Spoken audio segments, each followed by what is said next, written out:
કેમ છે જયવીન? બહુ દિવસ પછી. સારું ચાલે છે ને? મારે તો સારું ચાલે છે. તારે કેમ છે? અરે ભાઈ બહુ ટેન્શન છે આજકાલ. કેમ ભાઈ, શું થયું? અરે ફેક્ટરીએ ચોરી થઈ ગઈ છે, ઘણું બધું નુકસાન થયું છે. કેમ ભાઈ, તારી ફેક્ટરી પર કેમેરા નથી લગાવ્યા? અરે ભાઈ કેમેરા તો લગાવ્યા હતા, પણ તને ખબર જ છે હમણાં કોઈ કેમેરા સારા આવતા જ નથી. થોડા દિવસ ચાલે ને બગડી જાય. તે સીસીટીવી લાલાનું નામ સાંભળ્યું છે? એ કોણ?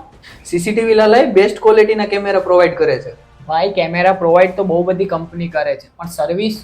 સીસીટીવી લાલાની સર્વિસ અને ક્વોલિટી બંને જ સારું છે, અને ખાસ વાત તો એ ઓછી પ્રાઇસમાં કેમેરા પ્રોવાઈડ કરે છે. શું વાત કરે છે ભાઈ, સાચે? હા ભાઈ, સાચે જ. ચાલ આજે જ હું તને લઈ જાઉં સીસીટીવી લાલામાં અને અપાવું તને બેસ્ટ ક્વોલિટીના કેમેરા. ચાલ ભાઈ. સીસીટીવી લાલામાં તમને તમારા ઘર, ઓફિસ અને ઇન્ડસ્ટ્રી માટે દરેક પ્રકારના કેમેરા મળી જશે. તેમની સર્વિસ અને ક્વોલિટી બેસ્ટ છે. જો તમને પણ કેમેરાને લગતી કોઈ ક્વેરી હોય તો હમણાં જ સીસીટીવી લાલાનો કોન્ટેક્ટ કરો.